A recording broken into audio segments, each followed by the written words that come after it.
What's going on, everyone, and welcome back to the channel. Today I've got some more NBA news to talk about with you guys. In today's video, I'm actually going to be talking about the fact that Karl Towns is actually drawing a lot of interest from the Golden State Warriors. It is currently being said that the Karl Towns situation, he's unlikely to request a trade in the near future, but the Warriors are a team to monitor, and that's all being reported by the Athletic HQ.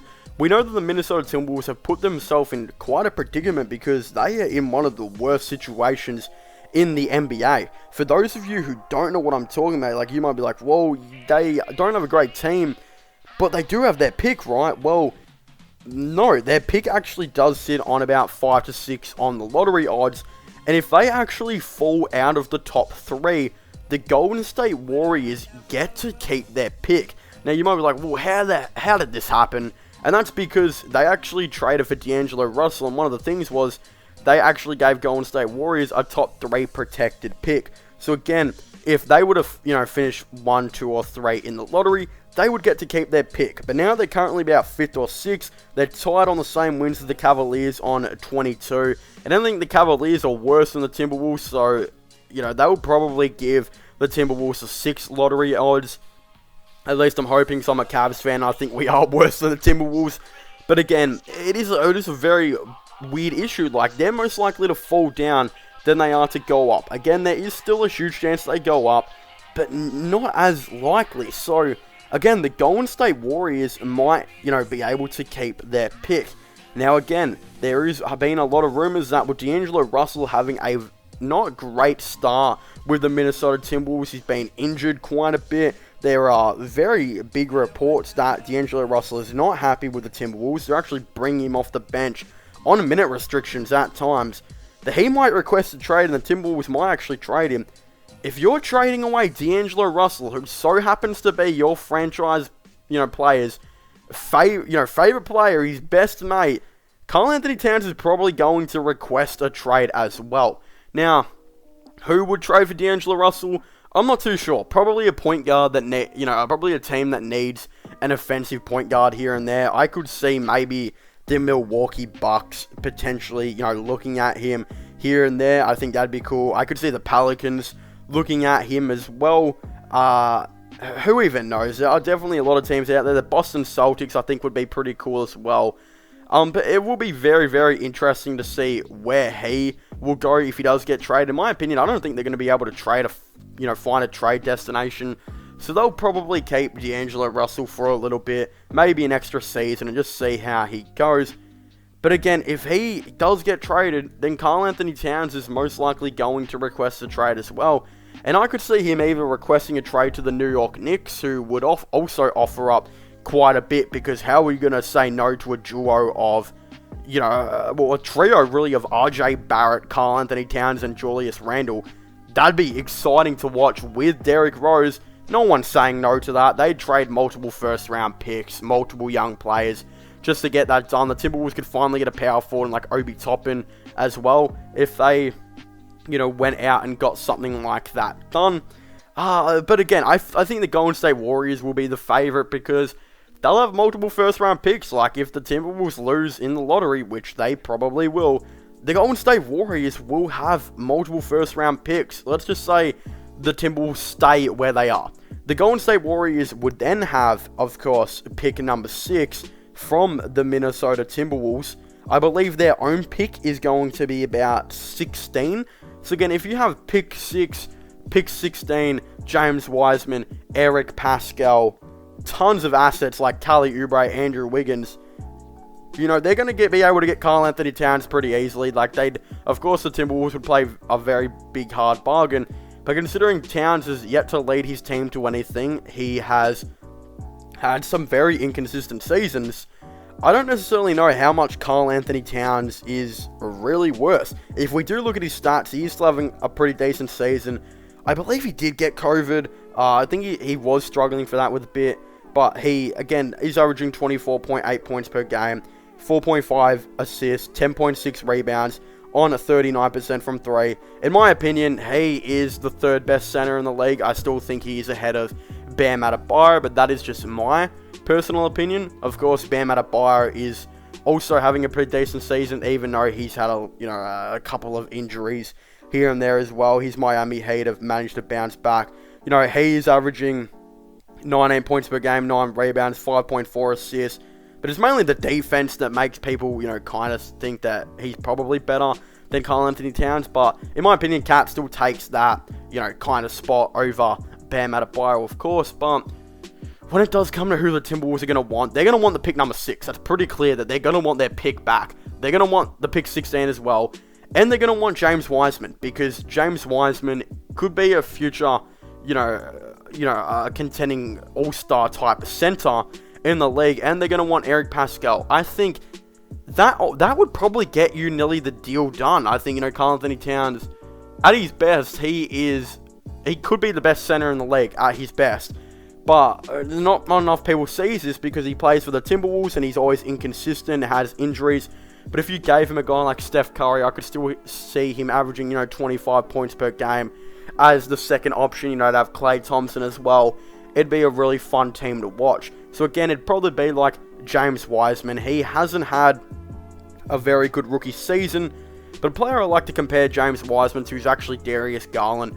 Not because of the positions or anything like that, but because Darius Garland actually kind of came straight from high school to the NBA. Of course, he played about, I believe, 5 games in college before having college season, ending injury. But in his first season with the Cavs, everyone was calling him a bust because he didn't do anything. He was averaging only 12.3 points per game, 3.9 assists on 35% from 3. Everyone was calling him a bust. But then he came out, now that he had a full rookie season under his belt, he actually came out now and is averaging 17.4 points per game, 6.1 assists, 2.4 rebounds on about 40% from 3. And it's looking like he could be a potential future All-Star and is looking like literally the future of the Cleveland Cavaliers. Again, I actually made a video on this, which I highly recommend you guys go and check out, called Why Darius Garland is the Future of the Cleveland Cavaliers. I compare James Wiseman to him quite a bit because Wiseman had a very, very weird first season where he, of course, battled a little bit, adjusting because he only played 3 college games. He, of course, again, had similar stats to Darius Garland as well, where he averaged 11.5 points per game on 5.8 rebounds as well, on 31% from 3, on 21.4 minutes per game. Next season, especially, let's just say he plays for the Timberwolves and he plays about 33 to 35 minutes per game. His 11.5 points per game are probably going to go up to about 17. His rebounds are probably going to go up to about 9.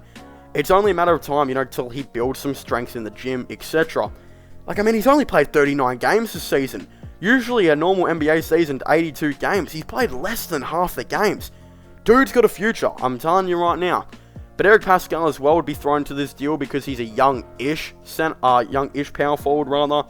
Again, he's not really young anymore, sitting on the 24 to 25 years of age. He's probably going to be heading into his prime soon. But he's looking for opportunities, only getting about 10 points per game rather, on 3.2 rebounds on about 18 minutes per game. Again, he's played a bit of backup center, really. He's a power forward at heart, though. But again, his previous season, when he played 28 minutes per game in his rookie season, he averaged 14 points per game. So, again, if he plays for the Timberwolves and plays about 30 to 35 minutes per game, guy could average like 17 points per game and get those rebounds up to like 6 rebounds per game as well. And be very solid for the Timberwolves.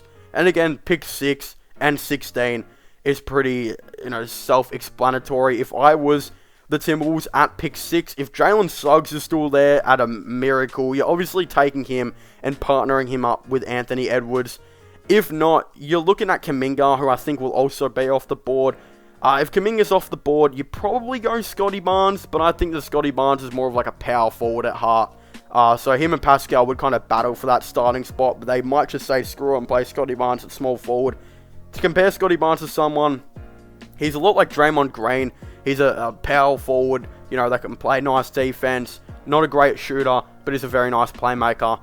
That's kind of like Draymond Green, and that's who Scotty Barnes is. If you had like Scotty Barnes, Wiseman, and Pascal on the starting lineup, though, the spacing would be pretty bad and pretty rough. So I think I'd look at Kuminga more, Kuminga's not a better shooter than what Scotty Barnes is. But I feel like Kuminga's so raw, it's just only a matter of time till he develops that jump shot. As well, his stats have been pretty nice. He's averaging, I believe it's plus 15 points. He has had a really nice season. He can play small forward and power forward, so he'd be kind of cool for the Timberwolves, but I don't think he's falling down at pick 6. If the Cavs or a team like that had pick 5, they're probably taking Jonathan Kuminga with that selection. But yeah, when we look at the Karl Anthony Towns and Golden State Warriors type, side of things, he'd be absolutely really nice for the Golden State Warriors. You're looking at that 20 to 25 points per game, 11 rebounds, an extra scorer that doesn't need a lot of the ball, can fill in with the pick and roll, pick and pop, get to that 3-point line, shoot a lot of heavy threes with Steph Curry. You get Klay Thompson back from injury, and that ball movement would be insane. The Warriors usually have a nice perimeter defender to guard the center position, or interior defender rather, like a JaVale McGee. Karl Anthony Towns would be a bit different though. I haven't really seen Steph Curry and Steph Curry and Klay Thompson play with a guy like them, a guy that consistently hits threes and is probably one of the best, 3-point shooting big men we've seen in a while. He's in the category like Kevin Love and Anthony Davis, etc., as some of the best 3-point shooting big men in the last, decade or so. So he is definitely up there. He would be very cool for the Golden State Warriors. And again, they would have to trade up quite a bit, pick 6, 16, and a guy who went at pick 2 formerly, and a young power forward is quite a bit, but the rewards you get is absolutely insane. And if they want to play like Kelly Oubre to make the contracts match up, you still throw him in. Kelly Oubre hasn't been great this season. He's on about 18 million, I believe. You just throw him in. You just get the deal done. Karl Anthony Towns is too good to refuse, and if you can get him and Klay healthy, you've arguably got the best team in the NBA. But of course, I'd very much like to hear all of your thoughts and opinions on this down below. Of course, don't forget to subscribe to the channel for all the latest NBA content and NBA news. Of course, don't forget to subscribe to my gaming channel and my IRL/vlogging channels if you haven't already. And don't forget to check out my podcast as well if you haven't already. Links for them will all be in the description down below. But as I'll say, thank you guys so much for watching this video. Make sure to leave a like and subscribe to the channel, and I will see you guys next time. Goodbye.